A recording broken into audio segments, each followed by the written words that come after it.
Well, comment section, you did it. You successfully ratioed and cyberbullied me into reconsidering my claims initially that I had put out on Glaives. And after researching them further, I realized that, you know what, I'm wrong to a point. But the biggest thing that I think came out of my research is that I think Bungie is afraid of Glaives. So basically at the initial release of Witch Queen about 2 weeks ago, I released a video, sort of a hot take on Glaives. This was just a day after it was supposed to be an immediate, visceral, instant reaction to what I thought of Glaives. And I said that generally speaking, I was disappointed. Primarily, I was disappointed that they aren't able to proc any of the melee related perks in the game, which turned out to be somewhat of a bug. But then Bungie went back even further and said the only synergy that we had that was interesting is dialed back a bit too, which was the sealed Ahamkara's Grasp. I was really hoping that we would be able to proc the exotic melee type exotics that we had, such as like Winter's Guile or Synthoceps or Liar's Handshake, with Glaives, but that turned out not to be the case, and it doesn't seem like Bungie is looking to do that. I put out a poll asking people whether they thought that Glaives would be usable, would they use Glaives if the suppression mod, which in my opinion is absolutely carrying Glaives right now in PvE, was disabled, which we actually got to experience a little bit for World's First Race, as there was a little bit of a bug with it. And the majority of people said no, they wouldn't use it, and there was a small handful of people that said that they weren't. I generally ask some people around what their opinions are, why they aren't using Glaives right now, and they basically said there are better options. And I tend to agree. Let's talk about these in PvE first, and then I want to talk to you about PvP. And I want to say in PvP primarily, I was definitely wrong about Glaives. In PvE, there are better options, I do believe. I think the closest analogy you have for a Glaive is either a grenade launcher, as they're both projectile weapons that are somewhat kinda single-ish shot, right? Or a fusion rifle, which are both sort of mid-range type of weapons with decent-ish damage and a certain amount of versatility. Glaives, at least to the boss that you're seeing here, dealt about 14,000 damage, 55 rounds per minute. Not bad. Compared to a grenade launcher, it's about 16,000, and compared to a fusion rifle, it's 3,200-ish times 7, which comes out to roughly 22,000 worth of damage. So between all of them, they're pretty close, at least somewhat close to one another. The difference between a Glaive and something like a grenade launcher is a Glaive obviously has the block, which I think is the biggest thing that we are overlooking as a community, but I will get there. And the fact, of course, that it can deal melee damage. The melee on this weapon, at least in PvE, is really great at dealing with trash type mobs in close quarters really efficiently, something that a grenade launcher can't do. But a Glaive can't shoot an explosion. It does shoot a small AoE, but that's rarely, if ever, going to hit more than one target at once. Obviously, a fusion rifle is more straight up damage, but you can spread that damage between multiple different targets. Glaives are interesting as well in that they are explicitly a melee based exotic, whereas something like a grenade launcher is a explosive based exotic. We can do things like chain reaction or something like proximity detonation, stuff that is specific to explosive type projectile weapons, where Glaives are going to be built around melee type perks. We are able to see that the raid Glaive is able to roll Swashbuckler, which is of course fantastic because it's basically Rampage built into both sides of this weapon's damage types. They obviously have their niche, and I think that primarily for Glaives,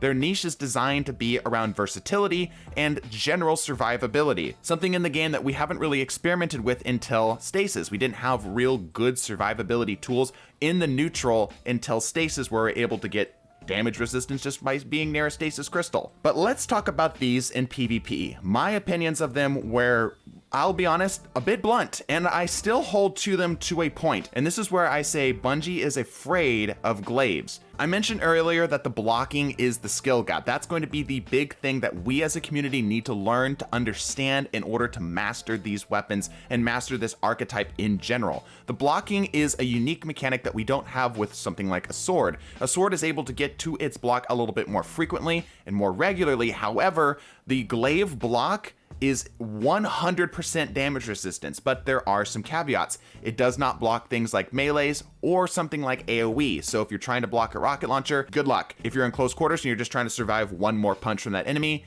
good luck. But in close quarters against a shotgun, that's a pretty good option, and you can still shoot while blocking. Maybe you can use it to get a res up in something like Trials of Osiris. It obviously does have its melee combo. It's a 3-hit combo dealing 75 damage per hit.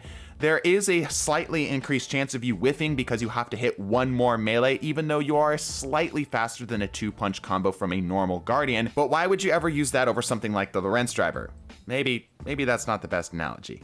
Yeah, Lorentz Driver's kind of nuts. It's clear to me that Bungie has specifically designed the glaives to have drawbacks, not because they're trying to keep the weapon balanced, but because they want the weapon to be held back a little bit, which is unusual. And this is why I'm saying Bungie is afraid of glaives. Typically when Bungie releases something new, such as an extreme example, something like Stasis, they release it too hot. They even say that they intentionally release something that is a little too powerful, but glaives have so many different spots where it is very intentional that they said, we're not going to allow it to do this thing very well. Let's start with the block. Blocking is a very powerful tool, however, it is very hard to get. It makes sense mechanically that you're able to get some damage on a target and then be able to block, but in terms of how you're going to be using it in the regular within something like PvP, it's going to be rare that this block is going to come up in a really clutch time, especially in a lower man environment such as the Trials of Osiris, or maybe even something like 3v3 competitive, because you're going to have to deal damage with this weapon to begin with. The damage on this weapon is intentionally held back as well. 130 damage is just outside of the range of basically any type of damage buff, bumping this up to be able to one-shot kill. Think of things like a waveframe grenade launcher. Speaking of waveframe grenade launchers, these don't deal AoE. It is impossible, or at least really hard to hit more than one target with a singular blast, which also means you have to be basically directly on target with yet another of their holdbacks of a projectile weapon. These are not hit scan, which I think feels good. I don't think they should be changing the hit scan.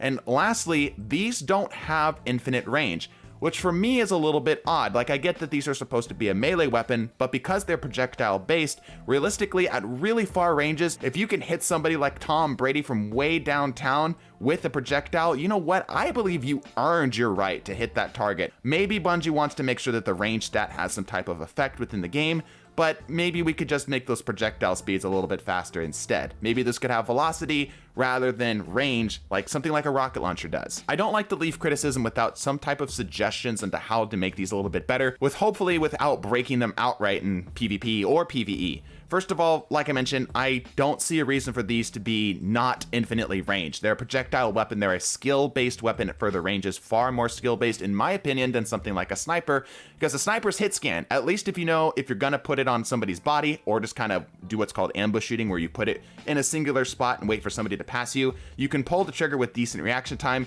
Glaives, you've got to both read the target, where they're going, predict how they're going to get there, and then fire in such a way as to hit somebody with that projectile.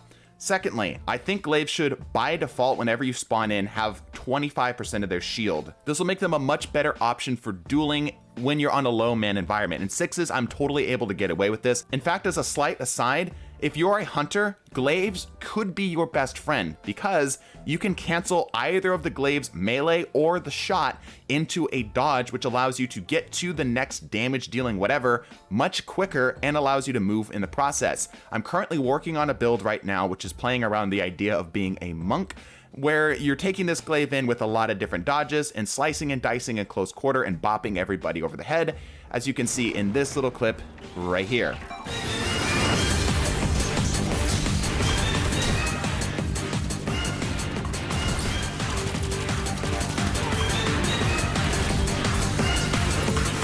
It's turning out to be a lot of fun, and I'm enjoying the idea of it, but that's an aside. The last thing that I think Glaives could really use as a general buff is that the second hit of your 1-2-3 melee hit procs your normal melee's effect. Maybe it even just does your normal punch. This way you'll be able to get whatever type of effect you have on your melee, allowing you to make more interesting builds off of it, maybe even going so far as to allow you to do some type of exotic like the Winter's Guile or the Liar's Handshake or Synthoceps with a bit more efficacy without breaking their damage profile within something like PvP, because obviously 75 plus 100 isn't close to 190, which is where most Guardians are going to sit at, and that extra 70 damage is purely overkill, but it does make it so that you can actually build some stuff around this. Also, if you enjoyed this discussion, you'd like to hear more of it, make sure that you're subscribed. I'm pushing for 100K. Bless your faces, and deuces.